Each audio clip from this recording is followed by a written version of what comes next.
Right, time to go to our panel this afternoon, Grahame Morris and Bruce Hawker, two political strategists. Good to see you both. Thanks very much for joining us. Look, it's been just over 7 weeks since the election. Grahame, can I just ask you firstly, with Parliament coming back next week, has the Turnbull government done enough, do you think, with these 7 weeks to prepare for it? It's been a long time. Look, we haven't had any sensible polls since the election. Intuitively, I think the government might have gone back half a point or so. But look, one of the things I think the Prime Minister's done extremely well that wasn't done last time, and that is go and visit the independents and the crossbenchers and just sit down and talk to them. That wasn't done last time. It wasn't done until they turned up in Parliament, and it was too late by then.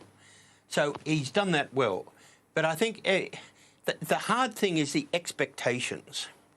You know, I reckon if you got Henry Kissinger, Mahatma Gandhi, Nelson Mandela, all in the Prime Minister's chair, I don't think they could sort out what the PM is going to have to sort out. And that is a few fractious people in the party room, the National Party, the Senate, all of these issues. You know, it really is asking a lot of one individual. I do think he's probably the most qualified person in the Parliament to deal with all of that.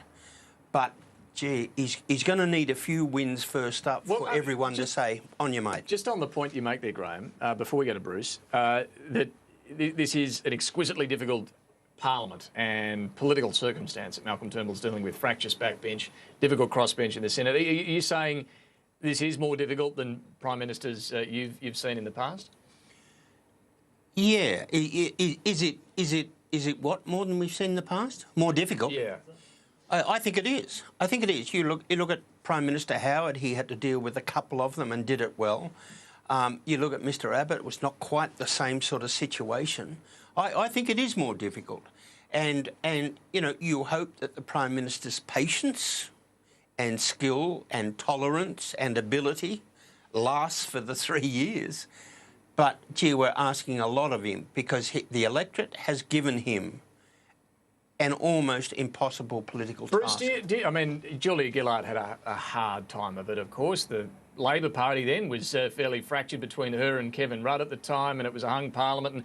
But she did have a far more workable Senate, at least, with the Greens and Labor having done a minority government deal. How do you think the circumstances look for Malcolm Turnbull right now? Do you share Graham's view about just how tricky it is for Malcolm Turnbull? I think it's very tricky for him, no doubt, but I think he also needs to grow a backbone at some stage. And the real problem for him is that he's oscillating between the left and the right. And right now he's oscillating much more towards the right of his party than the left. And so it looks like he's somebody who stood for certain things before he became Prime Minister in the early days of his Prime Ministership, then abandoned all that and swung right over to the right. And has continued to really demonstrate that in the post-election period.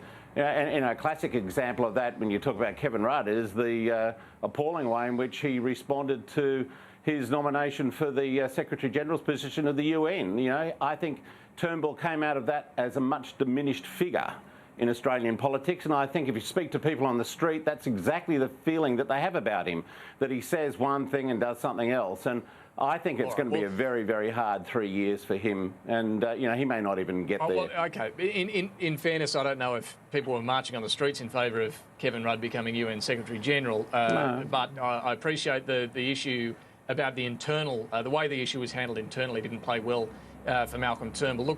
Looking ahead to next week then, Bruce, clearly the Prime Minister wants to get more on the front foot now. He needs some wins, as everyone agrees. The CFA issue, the spending cuts issue, he obviously wants to put a bit of pressure on Labor on both these things. Do you think that's sensible for him to focus on those two areas first, where he can maximise a bit of pressure on Labor? Well, I think the CFA issue has always been a tough one for Labor. I don't think it played up well during the election campaign for them at all. And, you know, there's been some talk that Bill Shorten might be in the driver's seat right now if it weren't for the fact that the state government in Victoria ran that line in favour of the union over the volunteer firefighters. So he's probably on pretty strong ground there. But really, for the great majority of Australians, that doesn't mean all that much and doesn't really have too much resonance. It may affect certain people's thinking in regional Victoria, but not elsewhere. Spending cuts, yes, you can make something out of that, but he has to come back and explain why he's the man who's tripled our debt and pushed us to a position where our where our ratings are under threat. And so forth. So he hasn't got a good record on that count either. The spending cuts, okay. And so I think it's going to be hard for him. The spending cuts that they said they'd back during the campaign is not a bad move. No, I think he can continue to make a push on that. There's no doubt about that, and it's probably in Labor's interest, frankly, to let a lot of these things through now, draw a line under all those spending initiatives or cuts that were being promulgated by the Abbott and Hockey regime, and start afresh. So I think. Well, I tell you, if they take your advice on that, Bruce, the Turnbull government would be pretty happy if they did just draw a line under those measures and move the fight on to other fronts. I don't think they will, but I think there'll be some merit in it. Yeah. Grahame, what do you think about these two issues? I think the fireys issue is a good one for the troops. Union versus volunteer, no-brainer. It's an absolute beauty. And the PM is right. On the Labor Party cuts, it depends on how the Prime Minister plays it. But you could make a case that Mr Shorten has got himself into a position where his word, his commitment, his integrity, his credibility and his promised cuts are now all negotiable. Really? Really? I hope the government really goes to town on this, because it is time for some spending cuts. The time is now. Later it'll all be too hard, but something's got to happen just in case there's a bit of an external shock. That's going to hurt Australia. But the thing is, when you're talking about all these spending cuts, Grahame, and a lot of them do affect family payments and other areas, you can't then back off on superannuation, can you? Just because some on the backbench don't like it. What do you think, Grahame? No, look, but there will be some adjustments. Yes, there will be changes to the super, but not 100% that everyone wanted, because the electorate told the coalition people that they weren't happy with it.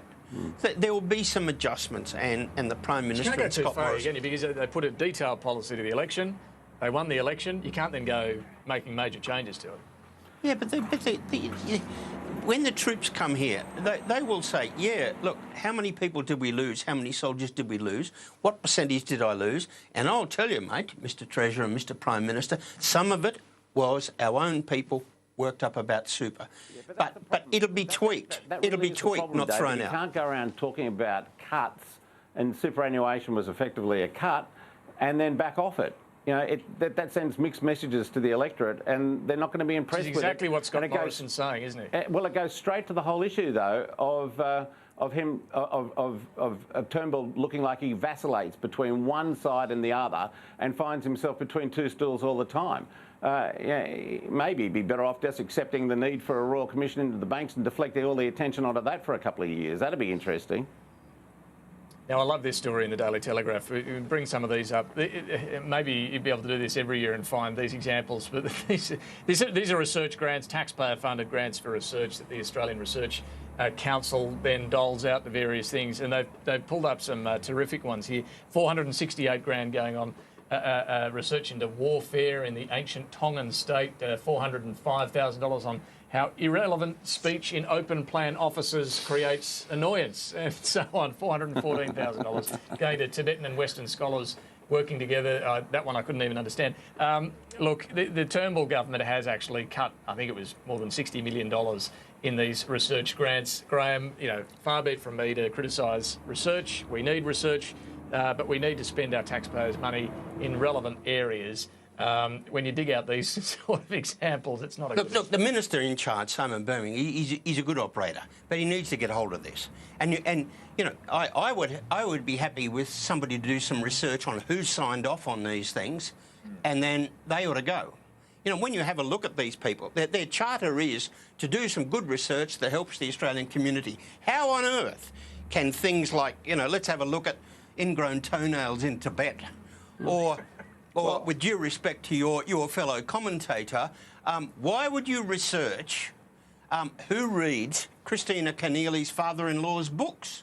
And we had one years ago that when the Howard government sort of clamped down, a poet in residence for a union in South Australia.